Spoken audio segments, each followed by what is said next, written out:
Hi guys, Miss Sanchez here. Today is Friday, April 3rd, 2020, and this is the first week of distance learning. We made it. I am so very proud of the work you are doing, and I am so very thankful to your parents that keep contacting me and communicating throughout the week. We have a couple of more weeks to go, so we need to be together in this, and I'm sure we can do it. Today we're going to talk about conflict resolution. And in the class, many times we talk about conflict. We know that conflict is pretty much when two people doesn't agree.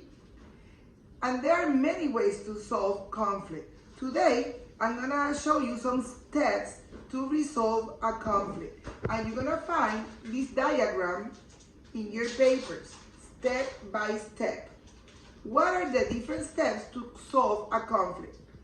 The first one is stop and cool off.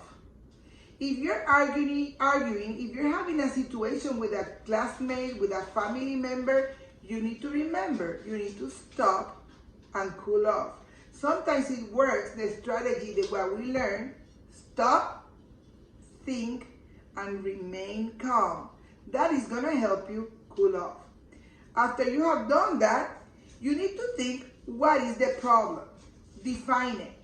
And it's always good to use I statements when you say what happened and how you feel about it. That is very important. That's part of communicating effectively. I statements when you say what happened and how you feel about it.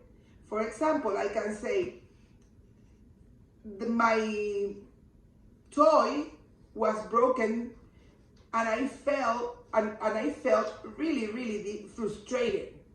Or you can say, I cannot find my new video game and I am feeling really angry.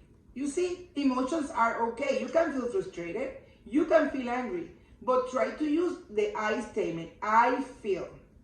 After that, instead of thinking, brainstorm solutions. What can you do? When you brainstorm, you think, you look for solutions. Then you're gonna choose a solution that is fair for both of you. Remember, to have a conflict, there must be more than one person. So when you find a solution, try really hard to find something that is good, beneficial for both of you, that is fair for both of you. After that, you make a plan. And you decide what is that you're gonna do. You decide how you will put it into action.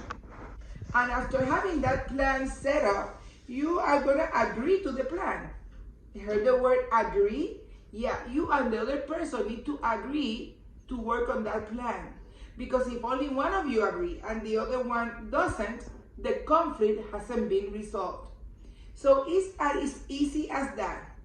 Actually, it's not that easy. This takes a lot of effort and self-control. I'm going to remind you once more the different steps, and then this is the work you have to complete at your house. For this one, I am pretty sure you're going to need help, either for mom, dad, grandma, older sibling. But remember, when you seek for help and you work together, don't get into other conflicts. The different steps are, you stop and cool off. Now I'm cooling. Now I define what is the problem. This is what happened and this is how I feel about it. Then, I'm gonna think of solutions. How can I solve it? What can we do? Oh, now I know. When you choose the solution, remember, it has to be fair for both of you. And then you make a plan. How you're gonna do it. After that, you present your plan, you agree, and you put it into action. And it seems like a lot, but once you practice it, it'll get easier every time.